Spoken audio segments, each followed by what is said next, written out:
Hey everybody, MT and I are back.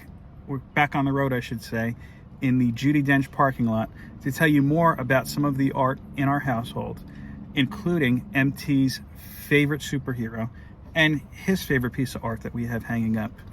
Are you interested in seeing his pick? Stay tuned and we'll tell you more.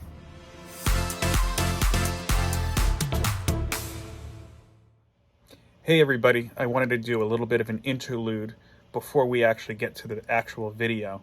And I filmed this the day after I filmed the footage from today. So this is kind of like, I guess you could say, a message from the future from when the video was recorded, but from the past from where you're watching it. I know it kind of sounds like some cable time travel kind of stuff. But anyway, I wanted to give a quick shout out to our Philtastic friend, Trev the Shipping Guru. Again, that's Trev the Shipping Guru. To find out how you can get your shout out, make sure you watch the entire video and listen to the directions. All right, enjoy the video. Hello to all my friends out there in YouTube land. It is your good buddy Philtastic Phil here. Welcome back to my channel. Joined me as always is MT, my son. He's right here. You can see the back of his head, but that's about it for now at least. And we are on the road. That's right. My wife, MT's mommy, had a doctor's appointment, and we are in the parking lot patiently waiting for her. It's a nice day. We were starting to walk around and record a little bit, but then the wind really started kicking up, and I guess that's his first experience with wind because he was a little scared. Nonetheless, we are going to tell you today about some of our favorite artwork that we have hanging up on our household. If you haven't seen me talk about some of the art in our household before, I'm going to put a link to my prior video in the description here. Also see if I could put like one of those little cards or something at the end of it just to make it a little bit easier. But this is a special episode because MT is going to show you, or I can tell you actually, who his favorite superhero is and really how it ties into our topic today. So with that, let's go ahead and get started. The first piece I'd like to discuss with you today is from Daredevil Number 53. That's from volume number 8. Written by Brian Michael Bendis. This is actually a print I purchased back in 2008, New York Comic Con 2008, excuse me, from the artist David Mack. If you've watched my channel before, you know that David Mack is one of my favorite artists. This is one of his first pieces that I simply just kind of fell in love with. Did you hear something? No, I thought Judi Dench was coming for us again. But anyway, yes, this simply stunning cover. First, the characters themselves. You've got Echo front and center in front of Daredevil, who's kind of spread across in this Jesus Christ pose that just calls out for attention. You know, it's very apparent this is not your typical comic book character cover. Mack has really blended these characters in this beautifully painterly watercolor style over all of those Native American symbols in a way that is definitely so much more than a typical comic book cover, at least in my opinion. You know, usually a comic book cover will tell you a little bit about the story inside, and this one certainly does. But even further than that, it tells a little bit of something about the character inside, in this case, Echo. If you haven't read this book yet, it happens to be one of my favorites. I highly recommend that you do. And I mean, as far as this print, I'm very proud to have this picture in our bedroom where I can look at it and admire it every day, just as my day is starting and just as our day is ending. I should mention all three of the pictures that I'm showing you today, or I should say all three of the pieces of art I'm showing you today, are hanging in our bedroom. And I mention that because that's just a little testament to my wife of how good of a sport she is. I, of course, ran all three pictures past her first because it's her room too. I wanted to make sure that it's something that she enjoyed or she found interesting, and she liked all three of these pieces. So let me go ahead and I'll show you the second one now. The second piece is not a print like the first one was.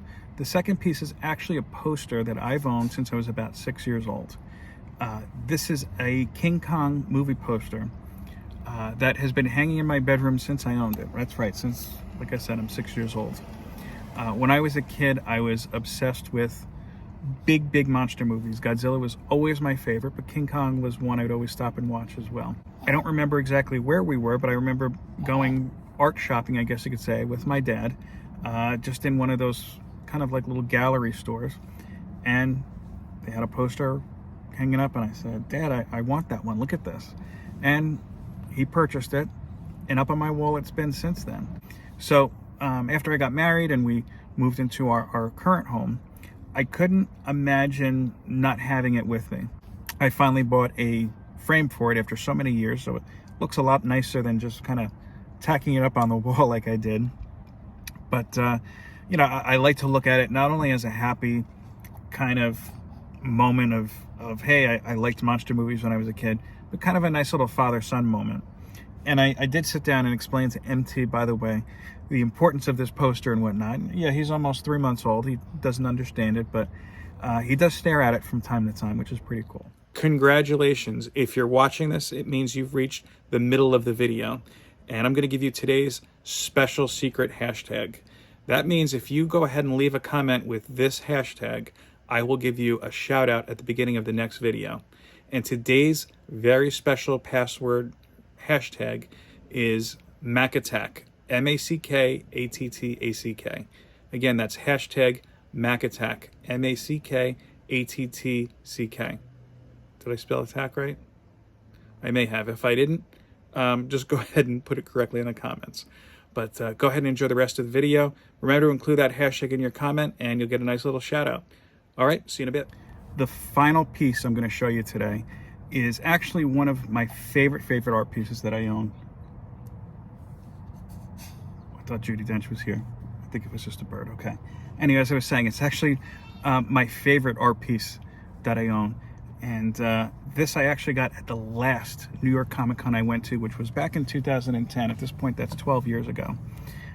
Probably won't be back at New York Comic Con for a while, partly because of COVID, partly because of this guy, and partly because, you know, I just don't like hanging out in big sweaty crowds for long periods of time.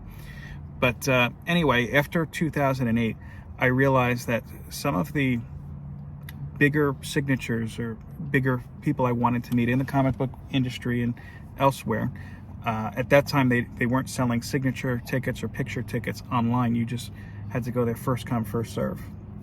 Now, I couldn't get anybody to come there with me, and to be honest with you, I get a little nervous traveling into the city by myself.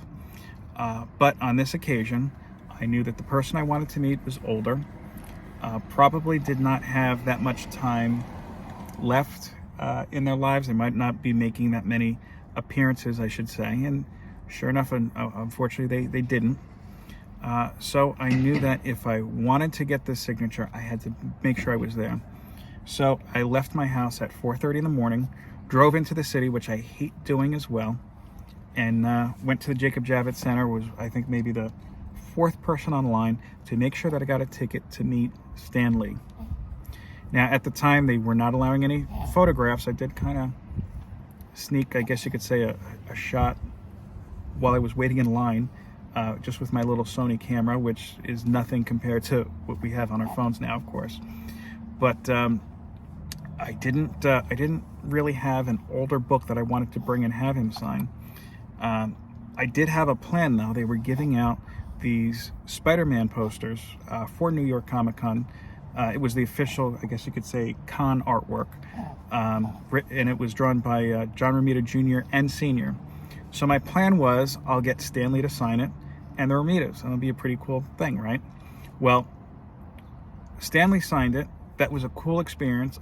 Of course, I get a little tongue-tied when I'm meeting an artist, whether it be, well, I shouldn't say an artist, just anybody famous, whether it be a comedian, a comic book writer, really, even like a lesser-known comic book artist that I appreciate. I still tend to get tongue-tied. Yep, that's right, buddy. He's chiming in. Let me get you out of the sun a little bit.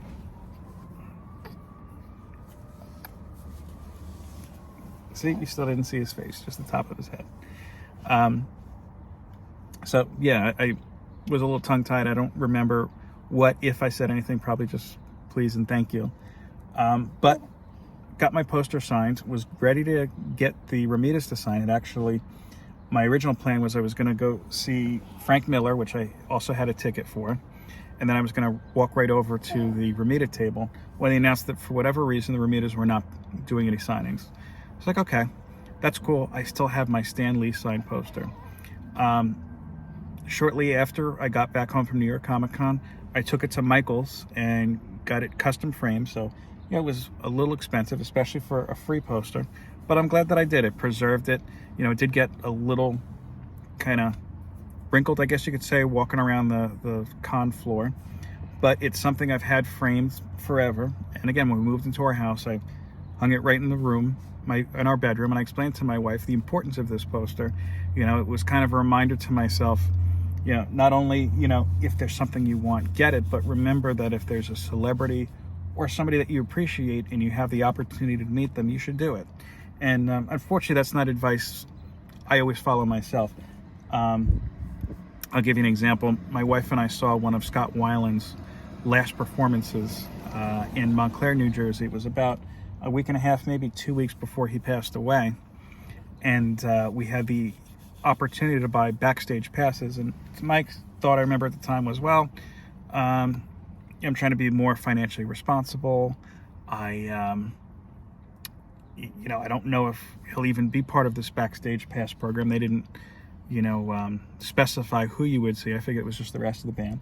And, I had kind of heard mixed stories about Scott Weiland. It was kind of the thing that I thought maybe it's better that you just don't meet your heroes. And I figured, yep, I'll just see him next time. And again, unfortunately, about a week and a half later, he passed away. So this is kind of a reminder to me, if one of your favorite artists or your favorite performers or people you admire, or even just your family, if you have the opportunity to go see them, especially elderly people, grasp that opportunity. So how does this fit into our subject here? Well, this is actually now my son's favorite poster, and Spider-Man is his favorite superhero. MT, yep, he's smiling. His favorite superhero. And I could tell you why I know this, because he's only almost 3 months old. It just so happened that when we set up his bassinet, we put it right underneath this poster. It wasn't planned or anything like that. So shortly after he started using it, we realized that he was turning and looking at this poster in the middle of the night or when he woke up in the morning. And sure enough, now a couple months later, still he likes to just sit and stare at it. And look, I know that he doesn't know the character. He doesn't know the stories. He's just looking at the vibrant colors, the red and the blue. I think he could just see red and blue now. But we joke around that that's his favorite superhero. And in fact, I'll throw on occasionally, if he's a good boy or if he's in a good mood, some of the Fox animated series, and he'll sit there just kind of in awe of the colors. And to me, that's not such a bad place to start as far as being a superhero fan. And I'm sure once he's old enough, we're going to go over plenty of superhero stories and whatnot, and definitely have plenty to read him. Okay, this was perfect for my finale. My wife actually just came out of her appointment, and honey, we were discussing the artwork that we have in our bedroom. I just went through the three pieces I have hanging up on my side of the room. And I gave you props, by the way, for allowing me to put up some comic book artwork, by the way, in the bedroom. And I also told everybody about MT's favorite poster and his favorite superhero, Spider-Man. So let me ask you, what is your favorite artwork that we have in our bedroom? Daredevil. Why is that? Because it's like in the form of a cross. Yeah, I mentioned that too, and that you're familiar with the female figure, by the way, in front of him? No. I'll give you a hint. She was in the Hawkeye series. Not Electra. Is it Electra? No, in the TV show that we watched.